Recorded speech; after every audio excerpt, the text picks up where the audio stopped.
What's going on, everybody? It's Jeff here. Welcome back to the channel. A little bit of green.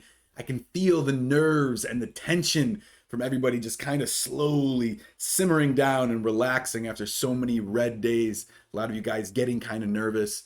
So it's glad to see a little bit of green on the charts, guys. In this video, I want to talk about the inflation update, how it pertains to the rest of the stock market for the rest of the year, and also how it correlates with AMC being so heavily weighed in the Russell 2000 index. I also want to talk to you guys about an article that was written years ago.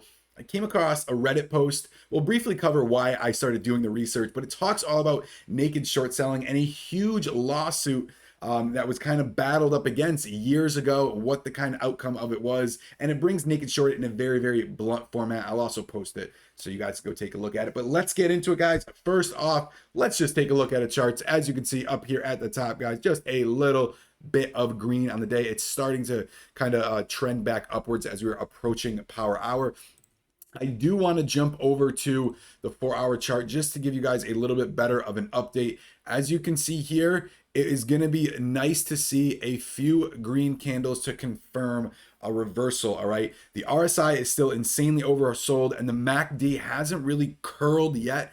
You can see here, if you remember just a few days ago, guys, last week, there was that huge green candle, okay, kind of like a false reversal, false breakout, and it kind of just started to come back. I do see this as another point of support around that $30 level, although I do see that $32 level held quite strong. We might see a little bit of resistance at the $37 level as we saw earlier today, and then once again at the $39 level. Considering we've been in the 40s in such a very, very short period of time, and there's not much resistance in there, expect that when we get back into it, it's going to be back into that blue ocean. We're going to get some more bullish activity and just a little bit of a renewed faith and conviction in the play from other people as well. So keep that in mind. So let's get into what I want to talk about in the video, guys. This is an article that came out today talking about Jerome Powell, what he spoke yesterday, and it really harps in on inflation. And there's one key thing that I want to talk to you guys about. Fed's current paradigm almost guarantees the Fed will be behind the curve, keeping inflation anchored at the central bank's 2% average target.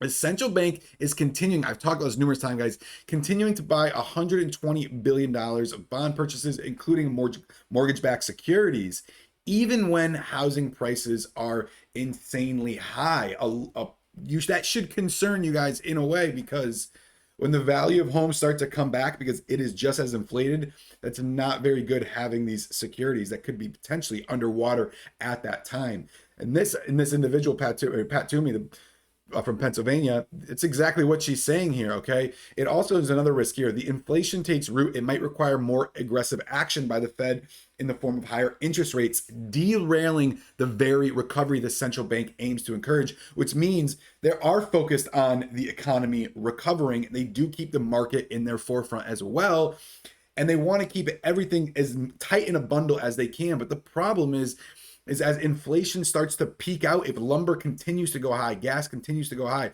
food eventually will rise, everything continues to break out of it, the Fed's going to have no choice but to take action. That's when investors will eventually pull their money out, shift it over to bonds. So what does that mean for you guys as investors in the overall stock market, including AMC? But let's just talk about the generic stock market. That means you need to be very vigilant on your positions, okay? Average in your positions, average out. This is a much quicker time frame, let alone, like I said, we are not in the year, we were not in the same first year of the bull run like we were last year, okay, where literally my son could have picked a stock and it was going to shoot up 100%. Very quick plays, get in, get out. Learn to hedge your portfolio, okay? I mention it to everybody in the group all the time about playing the VIX. There's a ton of people that have made a lot of money off of playing the VIX. It's a very, very cyclical. If you're interested, guys, first link in the description, come check it out. We'd love to have you. There are plenty of other plays that you can position just to hedge against your portfolio. Not really a main position, just a small position. If you get a pullback, that gets a little bit of a pop and your losses are less, okay? So just keep that in mind, guys. Let me get into this article. Okay, it was released in 2012. Okay, and it talks about Overstock.com. Overstock.com was insanely overshorted. Well, let me just tell you guys why I first started, looking into this. And it's because I jumped on Reddit. They were talking about Wes Christian, okay, being almost, I guess, hired by a retail investor to look into the trading or the short selling of AMC. And before we even get into it, there was a potential confirmation on his Twitter. Some individuals are a little bit speculative whether it's true or not. I'm not even going to get to that yet until, action starts, really getting played out. I don't want to, jump to any conclusions, but it did spark my interest to do a little bit of research. This article is very bluntly written, talking about the blatant carelessness and manipulation by hedge funds, by large banks, by market makers, okay? How they all work together. I'm just going to cover a couple things, guys, as it's very important. In doing so, they inadvertently entered into the public record a sort of greatest hits selection of the very material they've been fighting for years to keep sealed. Okay, Bank of America and Goldman Sachs are literally trying everything they could to keep this information private because it knew it was going to be the unfolding of exactly what happened with Overstock.com. A little bit of difference here. Overstock.com were the ones that filed the lawsuit, actually went after it. Another highlight here. Now, however, through the magic of this unredacted document, the public will be able to see for itself what the bank's attitudes are, not just toward the mythical practice of naked short selling, okay, but towards regulations and the laws in general. They confess the activity in writing, and in layman's terms, they do not care, okay? They do not care. Also, what matters here is the technical issue of how you borrow a stock. Typically, if you're a hedge fund and you want to short a company, you go to some big shot investment like Goldman or Morgan Stanley to place the order, then go out into the world, find the shares you want to short, borrow them, then you physically settle the trade later. Sometimes the shares are controlled by investors who might have no interest in lending them out, or us, no interest in selling them, okay? And well, one solution is you don't even bother to borrow them.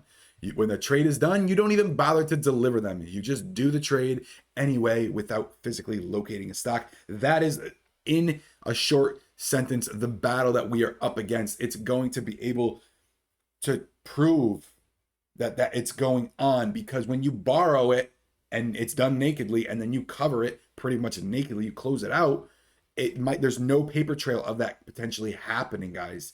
So that's some of the problem that they had back, okay, through the Overstock generation, that we are starting to kind of try to figure out how we can see that more transparently. That's where I think a big part of the SEC and the DTCC trying to work together is just to be able to find out how to prove this beyond a reasonable doubt. Very simply, guys, when it comes to just, criminal law, there are many times where they're able to prove. Everybody pretty much knows a crime happened, but unless you can prove beyond a reasonable doubt, that's some of the action that's happened. However, like I said, guys, it's all just a very, very bullish sentiment. If you don't actually have to locate and borrow stock before you short it, you're creating an artificial supply of stock shares. So this happened years ago. They fought up against it. Okay, I think it's going to be a little bit easier if it potentially does happen. Get down to that point now. But the point of showing that article is just their whole take on it, guys, and just to know what exactly you're up against. So let's continue to get a nice reversal in the stock. I'll continue to keep you posted, guys. That's it for this video. I'll see you in the next one.